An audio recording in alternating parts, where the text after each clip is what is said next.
Okay, we're going to talk about the Payroll Protection Program. That's the main one that I want to talk about.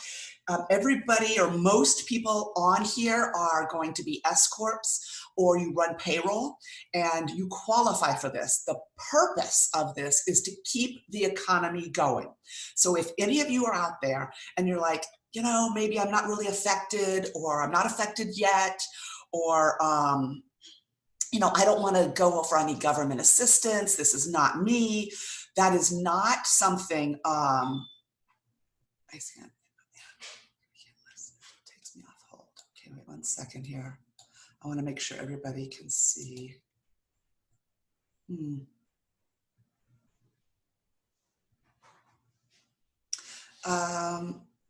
Desi, I can't see that you're on hold. Can you hear me, Desi? Maybe she's going to restart. Okay. All right. Does anybody have any issues where they can't hear me? If they do, please put it in the message for me. Okay. All right. So the whole purpose of this is to keep the economy going. And if you watch the news, check around different stations, because they all talk about different things. And some of them are really, some of the economists are really helpful in trying to get businesses to understand this. So if anybody is feeling like that, definitely this is not the time. So on the, we've got a resource going up on our website as well. I'm going to share that with you. But on the payroll protection, it basically looks at your average monthly payroll, and looks your average monthly payroll. So if you are only paying yourself, then it's going to be those months, the amounts that you spent. This part is the part that's conflicting. Unfortunately, you'll see some accountants' interpretations out there, and we're all trying to do our best. So it's really nobody's fault. It's just trying to interpret it accurately. But according to the U.S. Senate Committee, all right, the way it's, the amount determined on how much, all right, that you qualify for is looking at your average monthly payroll from February 15th of 19 to June 30th of 19. If we process payroll for you, we're going to get you that information, and we'll get it to you today so that you can get going on that. If we don't process your payroll and you aren't on payroll, if you're not on payroll, if you're an S Corp, you can't apply yet. If you are a 1099 or a Schedule C and you're not running payroll, you do have to wait until April 10th in order to start applying for this. But I believe everybody on here is. Oh no, there's a few people that aren't. So I'm going to share my screen here and go through the loan. Okay, share.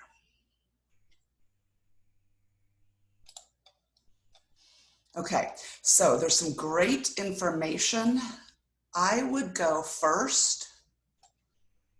You go to the SBA.gov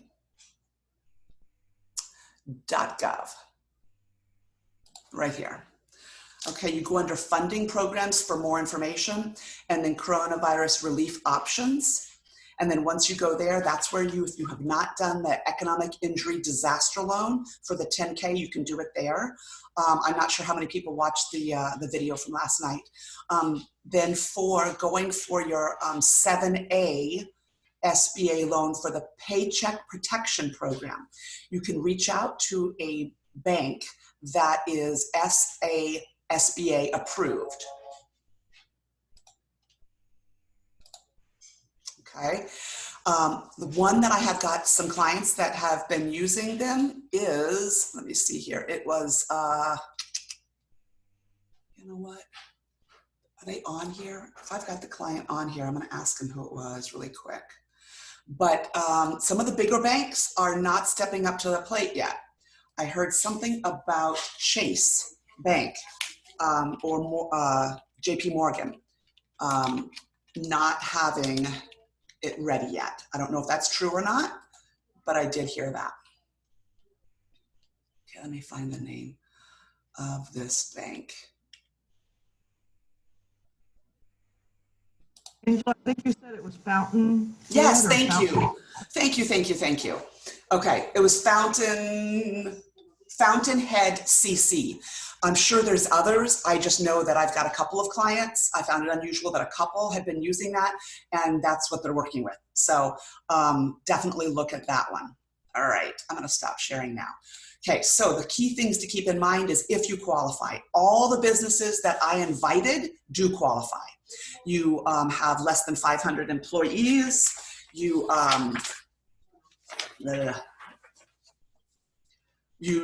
don't think none of you run any. If you run a business that is not legal by federal standards, like the cannabis industry, that does not qualify, or any other business that is not legal, then that does not qualify. So we know who. Now we've got to come up with what they're going to want. We've already discussed about the payroll. So it's your average monthly payroll if you run the payroll. And let me open up the chats. If you run a monthly payroll, it's the average monthly payroll, which we'll get for you. If you are a sole proprietor, if you are a, this is where the problem can lie. If you are a S Corp owner and you're running payroll on yourself, but you don't run much, you can't also count your draws, I don't believe. So there's not any clear guidance on that, but I'm not sure if you can also count your draws, not sure.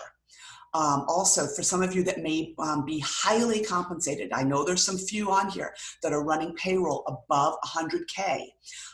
Only up to 100K can be included in the average monthly payroll calculation. Okay, so that's on the amount. What kind of costs are eligible? So, and coming up with, it can be the compensation could be salary, wage, commission, similar compensation.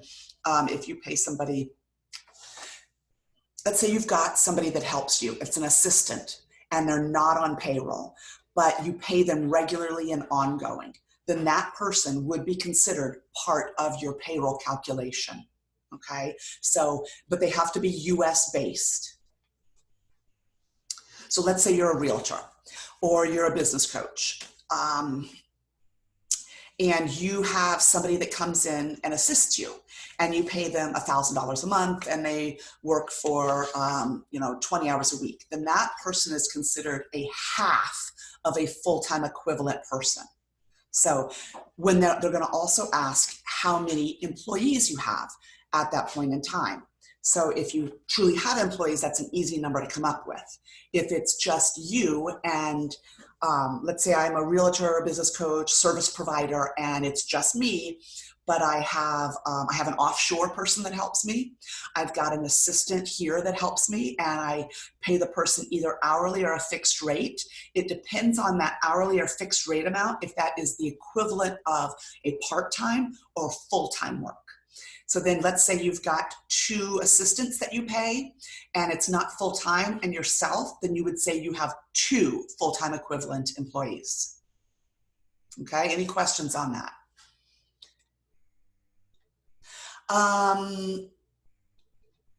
Okay, I got a question here. I'm gonna go back up here. Okay, I heard that essential to your business 1099s can be included in the monthly payroll. True, that is true. That is absolutely true. Okay, do we apply through the SBA or through the bank? You actually apply through the bank, and the bank has the relationship with the SBA, okay? Yeah, do we apply through, okay. So me paying Clint or an individual each month qualifies as a 1099 employee. No, so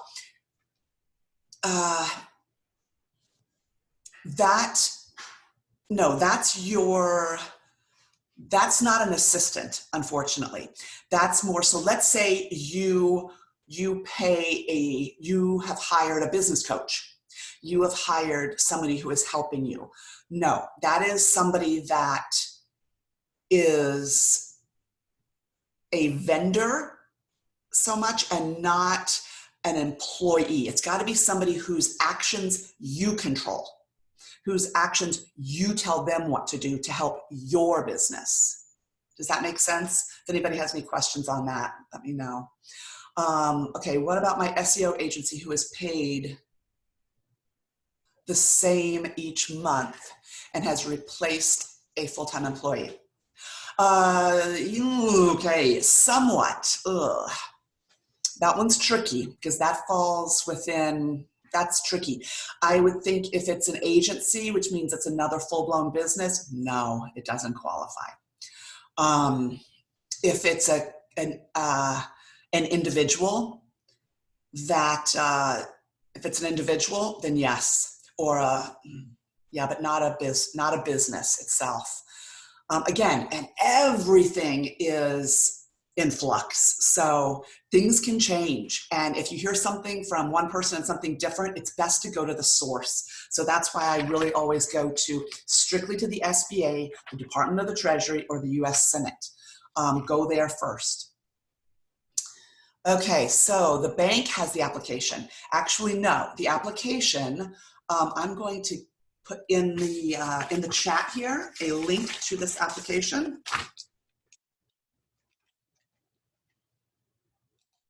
We're also putting it on our site, but I want to put it in here so you can get to it right away. Where is it? Oh. Oops, that went to somebody privately, sorry.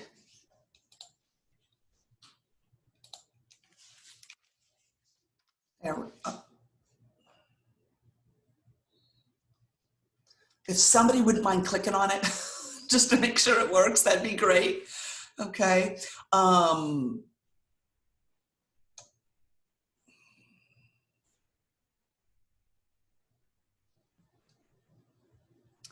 Okay, if we have project managers that are, I'm gonna go through the questions and then I'll be on here as long as you guys have questions and need guidance. And if you want to be unmuted to ask your question out loud, feel free, please.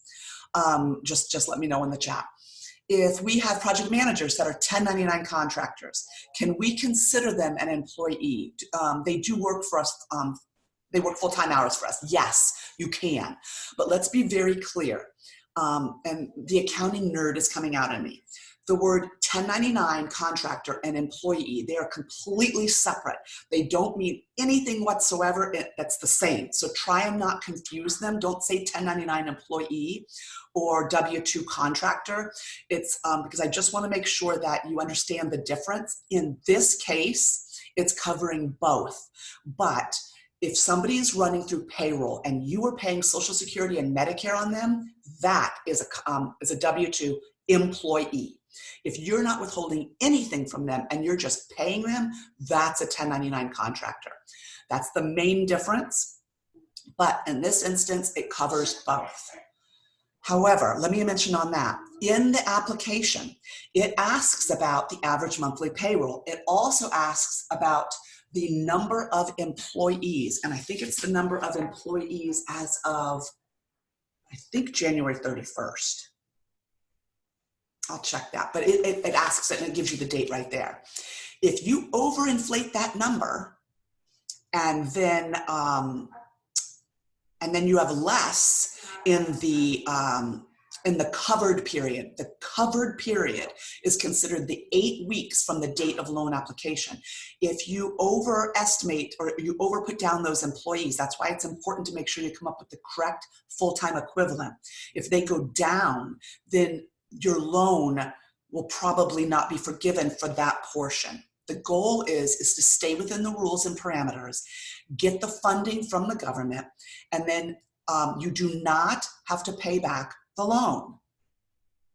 Okay, that is actually accurate if you use it for the required purpose. And we'll go through the required purpose too. Okay, so I answered that question from Angela. It's a business that I control workflow. If you have an ownership percentage in that business, possibly. But your question's a little bit more in depth, so let's take that one offline. Okay, and there was my, What about paying a person per transaction? Average is about $500 a month. That would be an assistant. Yes, I would probably consider that person a quarter of an employee. But yeah, I would think that that could definitely could work. And okay, it works. Thank you.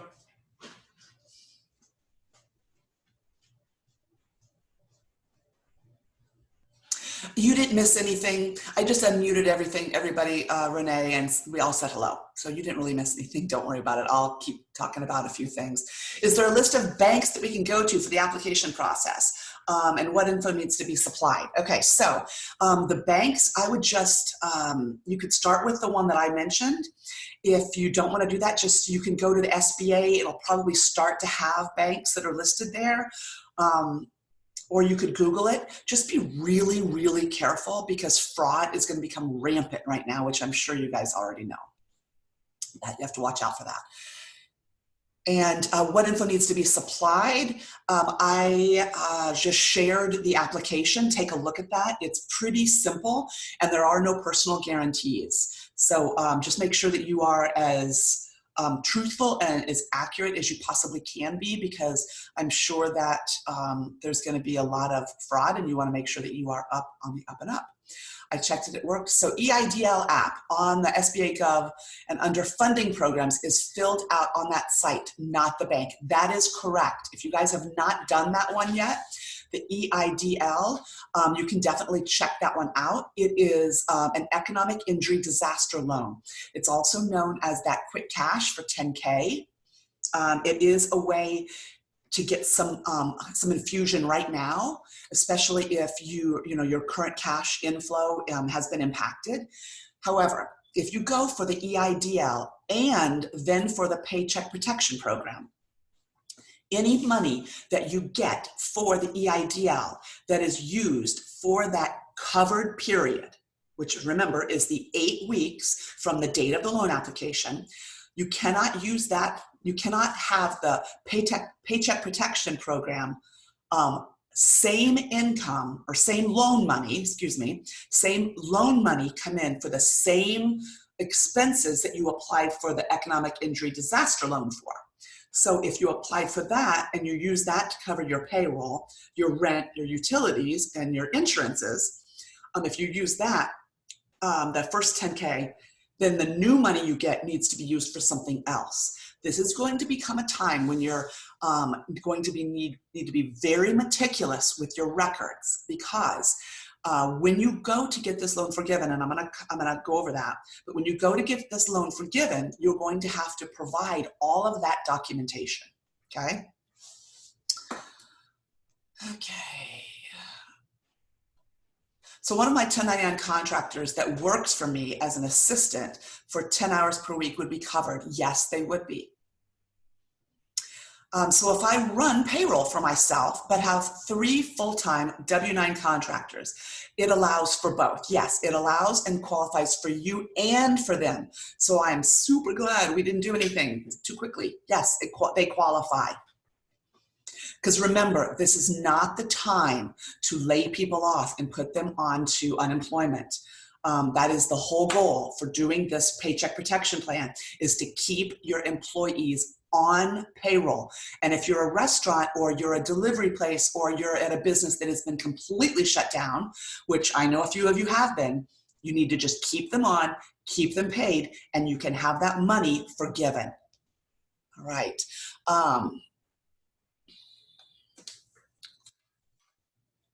Okay, so for the payroll employee number, we should not include 1099 contractors. No, you can include for the payroll employee number. No, you would include them. And again, this is the only time I'm recording this, so if you'd like a copy of it, I'll be happy to give it to you. But no, this is the only time where contractors and employees are considered the same. All right, so not always are they considered like that. Okay, I have a few questions that I would like to be unmuted for. Not a problem. Unmuted for. Let me do you, Angela. Okay. Hi. My sister, Angela's sister from another mother and Yes. mister. Yeah. Okay, go ahead. Thank you. Yes. One of my questions is, so we have obviously just Dimitri on technical payroll, and then we're paying 7 to 8 other US based people as contractors. Mm-hmm.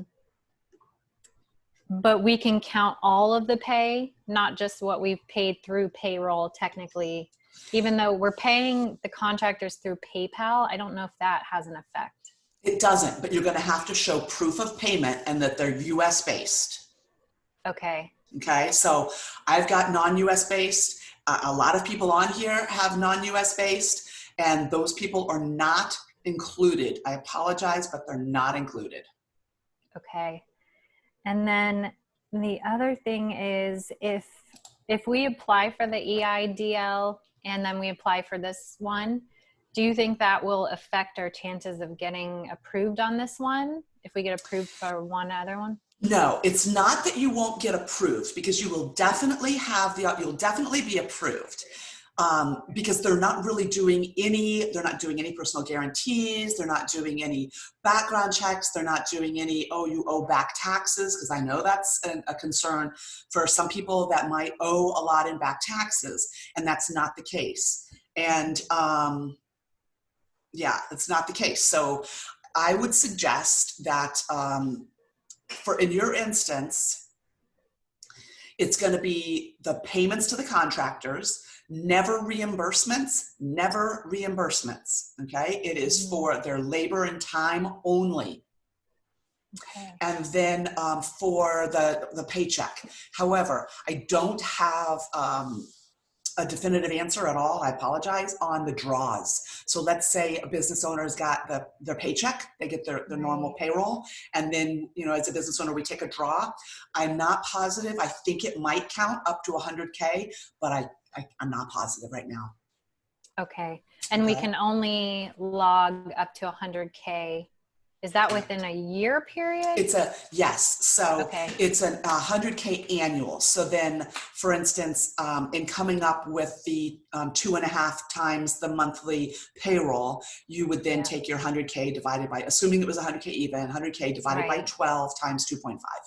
Okay. And it's 100K per contractor, per employee? Per person. Yes. Per person. Okay. And I think there was one other question. No, I think that's it, actually. Okay. All right. Yeah. Thank you. Okay. The bank I mentioned, I will go ahead and post that back in there because I can't remember again. Oh, here it is. Fountainhead CC. Fountainhead CC. Correct. Okay, so banks may not be ready until Monday, and that they are starting with current clients first. Yes, some may, but maybe with your local ones, they may be doing that. However, a lot of these applications are being done online, and it's first in, first come, first serve. But maybe with a local bank, if you have a relationship, Susie, with a local bank, I suggest you go ahead and reach out to them, because they might be a good resource and be able to help through the application process. Yep.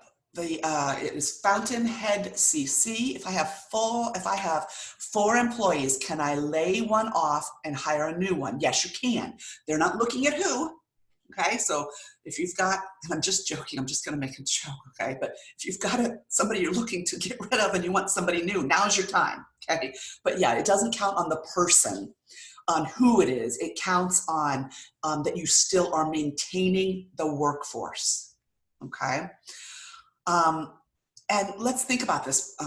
This can really help your business if done right.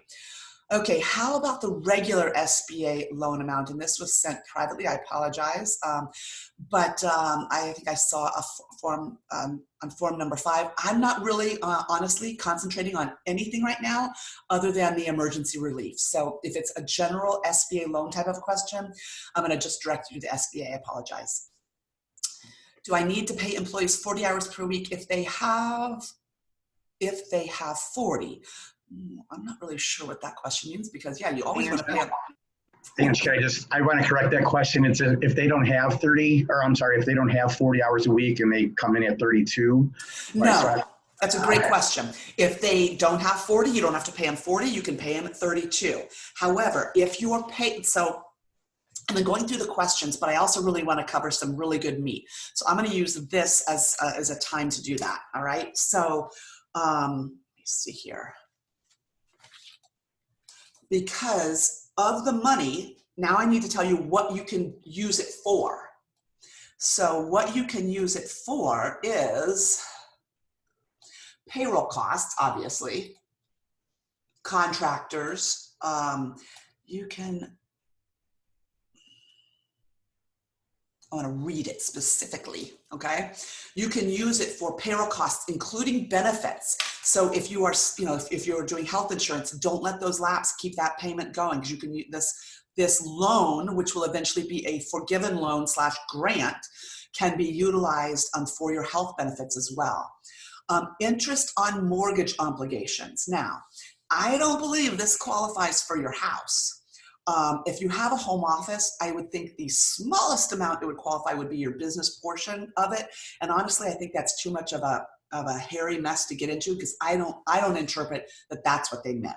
I take it as mortgage interest on, let's say if you have a facility, you have a building.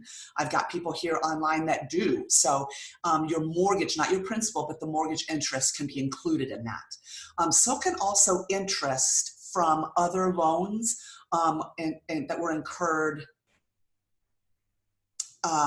before February 15th. Also rent, if you're renting, you have a facility and you've got a lease, that can be used for it. And then also utilities, phone, electric, internet, all of that. So for those that have a facility, easy to come up with those numbers. For those of you that don't and you work from home,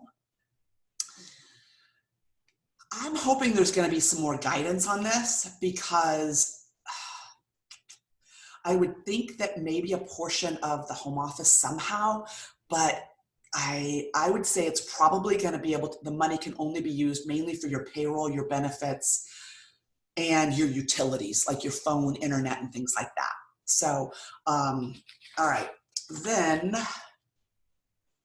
as far as how much can be forgiven, and this goes on the question that was just asked a minute ago. So it's anticipated that not more than 25% of the forgiven amount may be for non-payroll costs. So let's say, for instance, your payroll costs went down a little bit because instead of the 40 hours, he was at 32 hours. Then in that instance, you're going to have less reimbursed in that payroll cost. So you'll have some extra money that you didn't fully use for paying payroll. That money could then be used for your utilities, your lease, your things like that. But it's looking like they're not going to approve more than 25%, given the fact that they want the majority of this money, 75% of it, to go to keeping people employed. I hope that somewhat gave some clarification there. Okay. Can we apply for these loans if we haven't yet felt the negative effects of COVID? Yes, but want to be protected for the future in case things change? Absolutely, yes, because there's only so much money in the pot, and you only have until June 30th. Look at it this way. Even if you have not been affected, even if it does get converted to a loan, even if you need the money for other things and you don't, and your payroll is going to be fine and you're not going to experience any economic issues, you could convert this to a loan, because right now it's at 0.5% that's due in 2 years. I don't know about you, that's pretty good.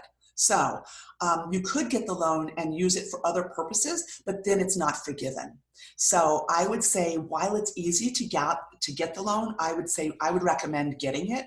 Obviously, it's your business decision, but it's an opportunity to get cash now that at a low interest rate, should it maybe be converted to a loan later. Okay. Does it matter if I'm still generating income, just not as much? No, that really doesn't play into it as much. Will the replay be sent out? Yes, Pat, I will. Yes, I can unmute you. Okay, so Laura, are you there? I'm going to unmute you. Hey. Hey, Okay. okay, so I have a couple of questions. I'll try to be brief, but I have to admit I'm a little confused because we're talking about different loans to apply for. So I'm a little confused on a few things. The first question I have is on the earlier recording you sent out, you said you have to show 12 months of payroll, but our payroll has changed from W-2s to 1099s and the amount. So we're obviously only going to apply for the people we currently have, but it's going to look different than what we've had before because we changed the amount and also the type. So does that matter, or is it just give them the amount, this is what we currently have with W-2s and 1099s, and this is what we're doing, this is what we have in the past, and not Okay. All right. Okay. Great question. Okay. So her basically a recap of her question was her payroll situation looked a lot different last year compared to this year. I would almost consider, because there isn't specific guidance on exactly how to calculate that average payroll, you get different interpretations from different accountants. Right. So what I would probably do is you want to show that you're continuing your going concern on how it was before this happened. So what I would do is I would take your January 1st to your February 29th payroll in your situation. Okay. Take the average of that and multiply that by 2.5. Okay, that works. Okay. And then I'll keep record of how things were calculated so that when you do go to the bank for the loan forgiveness, because I'll go through that on how we do that. But when you do go do that, they're going to want to know, you want to be prepared and knowledgeable about how you went about coming up with your numbers, where they came from, and all the support. Correct, I agree. So I'll go with those numbers. And then the other question is, there's the payroll forgiveness, the EIDL, there's the SBA disaster relief loan. Are we technically or potentially applying for all three? And how convoluted does that get in the numbers? Or should we focus on one? I'm only talking about two, and I think the other one you're talking about is one of these, or part of one say that. Okay, so can you clarify the two that you're really focusing? Yes. It's the PPP, I know that you're talking about, which is the payroll relief. Yes. And then the EIDL is the 10,000 quick loan, but we have to make sure that we don't ask for what we've already been given for the 10,000 if we receive that. Well, unfortunately, yes, if you already get the money from the EIDL, yes, and you already have it while you're applying for the PPP, then you can say how much you've got. But if you don't already have that money, then you can't say it. So more than likely, you will get additional funds that will turn into a loan. So people are going to say, oh, I don't want the loan. Then all you do is, once you find out what that is, when you get that money, just put that loan amount aside, and then you can pay it back. So how quickly does the EIDL get figured? I know the other loan can take longer. They're saying 3 days. You know what? I know some people who have, have requested it. I will reach out to them and see if they've gotten their money. If anybody has already applied for the EIDL on this line and wants to openly say, hey, I got it, feel free to go ahead and put that in there if you want to. And so then basically what we could potentially do is fill out the first one if it's within a few days, find out what the number is if we did get it, and then apply for the PPP and explain that we've already received this $10,000. And then at the end, we prove where all this money went. 75% goes to payroll, 25% to miscellaneous, and all of it will be forgiven between both entities. Is that correct?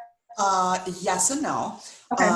Okay, yes and no. So you did repeat some numbers I did, but what I said was that up to 25%, it is presumed, it is not written, it is presumed that up to 25% can be used for non-payroll purposes. Correct, got it. Okay. But what you're saying is potentially, if we do the quick loan, then do the PPP and explain we've already received the first one, might be the more expeditious way to go about it. So then it's already in the PPP paperwork that we received this $10,000 loan.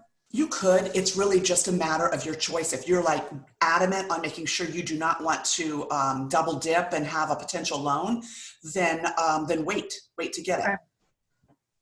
Okay, and then both at the end, if we end up with both, they would both be forgiven, provided we can substantiate where the money went. And it's understood that 25 and 75 is kind of what they're looking for in the split. Yes. And remember, the 25 and 75 are speculations that are out Right. there. Nowhere in there is it part of, I mean, it's listed there, but it's. Predominantly, we're looking for payroll relief, so I don't think we're going to fall anything Okay. in 25 anyway. Okay. So that's where we're landing. So, okay. Okay. Okay, That thank sounds you. good then. Sure. Okay. How long do I have to maintain a certain amount of payroll? It's called the covered period. So once you get the loan, we've got 8 weeks of that covered period, because that's how long that I believe that they're anticipating it to take us to get back in functioning as a viable, I don't know, country business, okay? So they're looking at those 8 weeks after the loan origination, okay? Okay. Someone sent this to me privately. I won't mention who it is, but let me see if I can get an answer out. I have someone that works for me part-time, about 30 hours a week. I have not previously paid them as a 1099, says employee, but contractor, and don't deduct what I pay them as a business expense, but do pay them by check. I have had to significantly cut their hours as a result of this. Any options for including them as this so I can get them back to work? Yeah, number one, get a W-9, okay? So before you even consider including them in this, get a W-9 from them and make sure you give them a 1099 this year, okay? Because you have to be able to prove, you just need to be completely up and on the up and up for this person. So yes, you could apply for them, but I would not pay them anything else again until you get a W-9. I know you're gonna probably get some squawk back from that.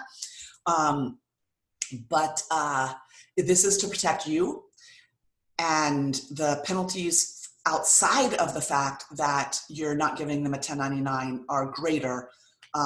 So that's what I would do on that. Okay, Chase is not ready. I didn't think so. I got an email from him too, and I heard it on the news. Okay, somebody else put in another recommendation of a bank. If anybody's seeking another loan, another local loan, they can go up there. Do you think PayPal merchant loan repayment would qualify with proof of repayment? Proof of repayment of what? Do you think PayPal merchant loan repayment? You want me to unmute you, Susie? I don't get that. Yeah, so we have a merchant loan that we got through PayPal. Okay. So we repay them a percentage of what we put into PayPal. Okay. So we're repaying a loan, but with PayPal, they charge you their interest up front or their fee up front. So we're just repaying the loan. But I wondered if that would be included as repaying a loan. For the PPP as part of our expenses? No, because the only costs that can go into the PPP are payroll, interest on mortgage obligations, and this isn't a mortgage. Okay. Yeah, they use the word specifically mortgage. If they said loan, but it says mortgage obligations. So, okay.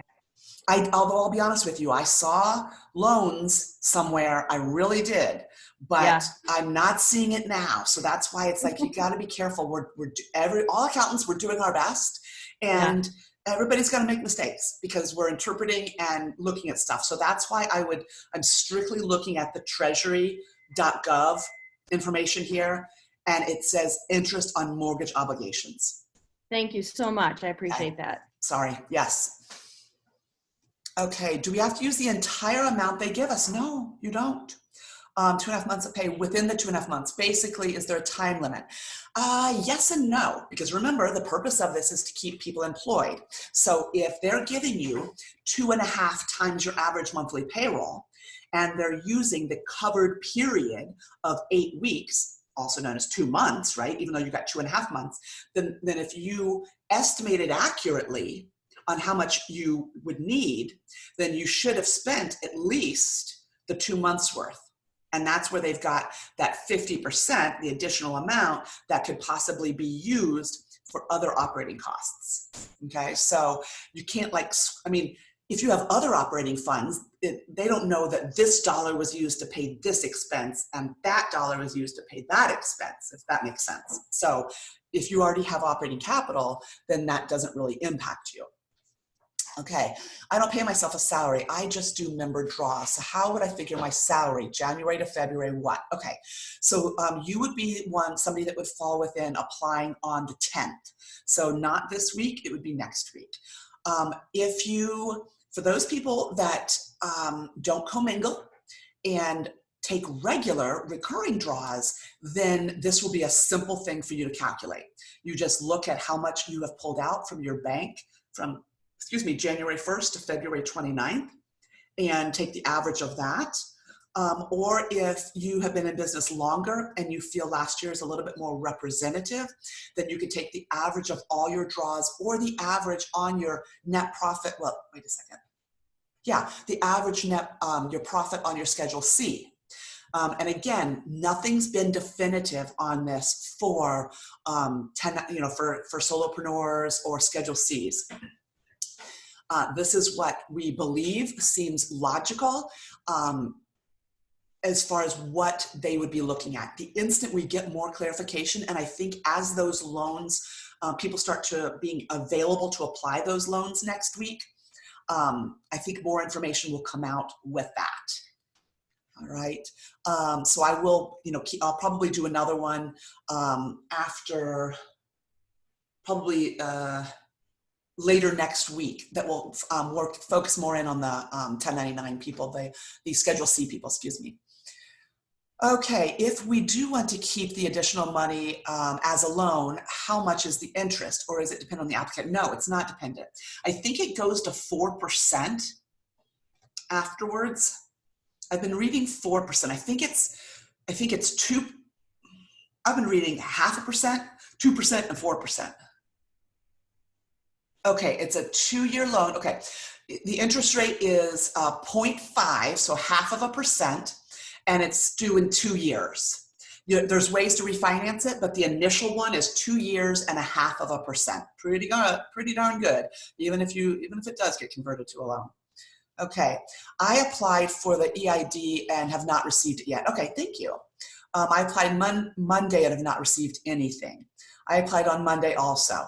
All right, so we're on Friday. Have you guys, make sure you check your bank, because when you apply for it, it's super simple. It's a 1-page. I did a video on that. If anybody wants it, let me know, and I'll shoot it over to you. But I actually did the application online with you, so you can see it. They said 3 days. I know that seemed pretty hopeful, but so it's been a week right now. Since we own 2 businesses, can we apply for both, keeping in mind that they are different states? Actually, you have 4. Usually you have 4 businesses. One just is a dependence business, okay? So let's talk about real estate. And okay, so so to answer that, yes, because you're applying based upon the EIN, and one of your businesses is probably completely shut down because people come and go. So you might be doing takeout though. You might be doing takeout. Gosh, do they do takeout alcohol up there yet? It's so crazy. I think they're doing it here. It's really crazy.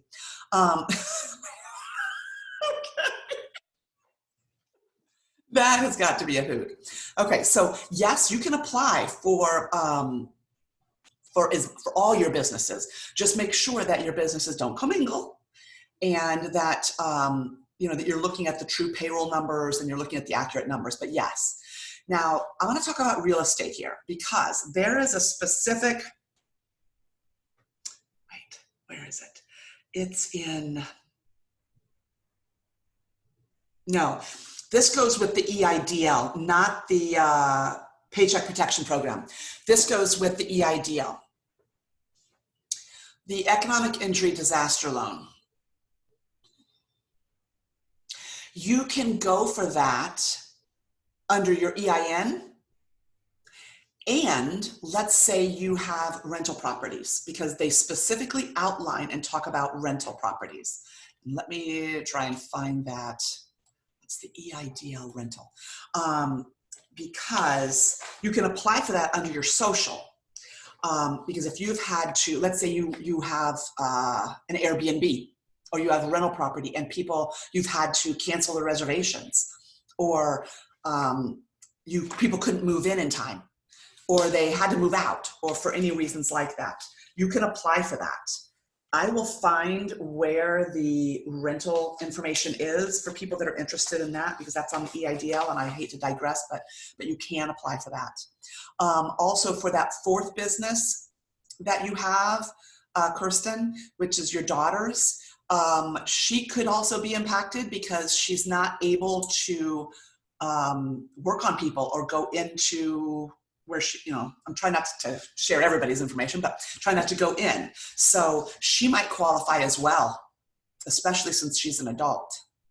Okay. So I'll keep that in mind. You're welcome, Pat. Thank you. Okay. Susie, the loan. Okay. The unused. That was answering your other question. Sorry. Okay. That's okay. Okay. Are unused LLCs considered other businesses? Okay. Unused meaning no activity. If there's no activity, I would not apply for anything if that's what the question is. But unused LLCs, they are other businesses. It's just if there's no activity, I wouldn't bother including them, All right. Can the miscellaneous 25% be used for materials? You know what? It doesn't say that. So technically, no, it cannot. No, sorry, I cannot. It's, again, interest on mortgage. It is rent under a lease obligation, lease agreement, and utilities, and payroll costs, including benefits. So no, sorry. Is the EIDL intended to help beyond payroll? The EIDL, no. The EIDL is really an emergency quick cash, because if it's taking a little bit of time to get the EIDL, can you imagine how long it's going to take to get all these SBA loan applications processed for the PPP? They're saying it's not going to take too long, but let's face it, it's going to take some time. So no, it's not meant to go too much beyond payroll, but keep reading it. There might be other options in there. Okay, hypothetically, if we had a 7K payroll per month, would we request a loan of 2.5 times? That'd be 17.5. Let me do my math. Remember, I'm an accountant. I use a calculator. I only use. Okay, so it'd be. Yeah, that's what you would request it for. Mm-hmm. Okay, I increased my pay mid-year and closed some big contracts at the end of the year and went back to pay myself for the months where I paid myself nothing. Can I average that into my calculation? Let me read that again. I increased my pay mid-year and closed some big contracts at the end of the year and went back to pay myself, assuming that that's in the same year. So since you were in business last year, hi Chuck, since you were in business last year, you could take your average of, your monthly pay for last year of 19, or if you saw a great increase or a reduction in your contracts that would impact your payroll, then I would look at January and February of this year, because this is what you don't want to have happen. I mentioned this before. You don't want to say, let's say your average monthly payroll last year was $20,000 a month, okay? And this year it's $10,000 a month. So then you get your loan for 50. But now this year, and it has that the 8-week period, the covered period. Now of that 50, you only spent 20 on your payroll. So then that other 30 is at risk of being converted to a loan. So yes, you can do that, but just pick the time period that most accurately represents your current economic situation. Like there was another person that asked a question about how their payroll situation was vastly different last year than this year. So that would be my recommendation. Okay.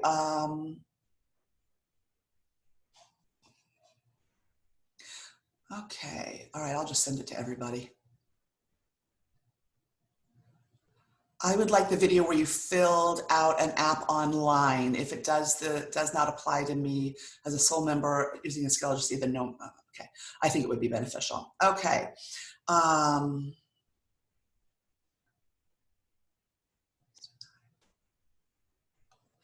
Ooh, okay. Okay, so somebody was denied for something because there was no base period wages. Well, yeah, you got to put something in there. So I don't know why that was denied, but yeah, you do have to put something in there. Okay, Tina, let me unmute you. All right, Tina, go ahead. Hi, okay, so I have a question for the EIDL. If my husband would qualify for it, he is a W-2 employee at a company, but he works solely off commission. And he works in collision and he paints cars, but no one's dropping cars off anymore. So therefore he doesn't have a paycheck. Okay, Tina, let me ask you this. So does he get a W-2? Yeah. Oh, you know what? I'm going to look into that because financial advisors, there is one that I invited on here. I don't know if he's still on here, but financial advisors fall within this too, where so do some insurance agents, where they're considered W-2 and they get a W-2, but it is fully commission. Mm-hmm. Right now, there's no relief for them. In fact, the relief should come from their employer. So now that you're listening to this and you're understanding the benefits that are there to an employer, your husband should reach out to them and find out how they're going to, take care of their employees utilizing the Paycheck Protection Program. Okay. Yeah, because he's 100% commission. He doesn't even have like a minimum base salary that he gets. So yeah, that's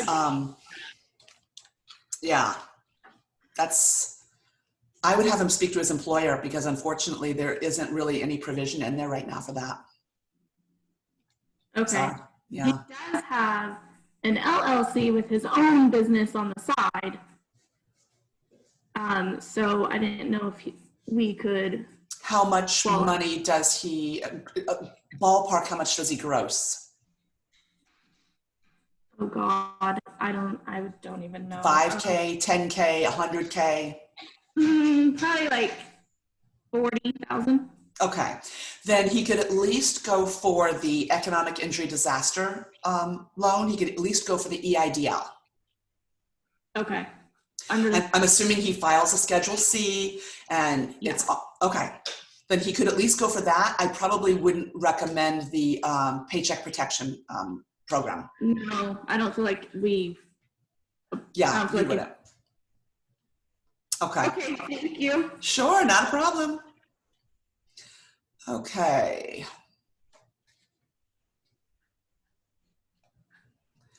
All right, so I think I've gotten to basically the end of my questions, and so I want to make sure that everybody's clear on whether, if there's any other questions on, if you qualify, where to go. I would act sooner rather than later. If we do your payroll, we're going to get you this information for you. And the financials, what they are asking for is, it says a trailing 12 months. So if you know you're going to be applying for this, let us know. That way we can make sure that your books are up and ready to go and give you a trailing 12 months. So let us know that. And it goes through. In fact, you know what I'm going to do? I'm going to share on my screen real quick here. what they request. Okay, I got this from somebody else's loan application. Let me share this.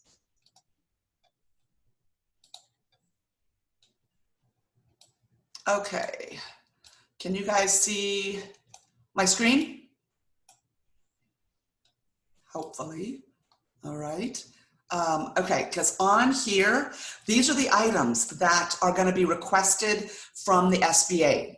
We do believe that it's a fairly standard list, but I've gotten it from a few other people. So make sure that, you know, if you want to take a screenshot of this, but it's basically your articles of incorporation or organization, your operating agreement. If you don't have one, just go online, Google a generic basic operating agreement, make it to fit you, and there you go.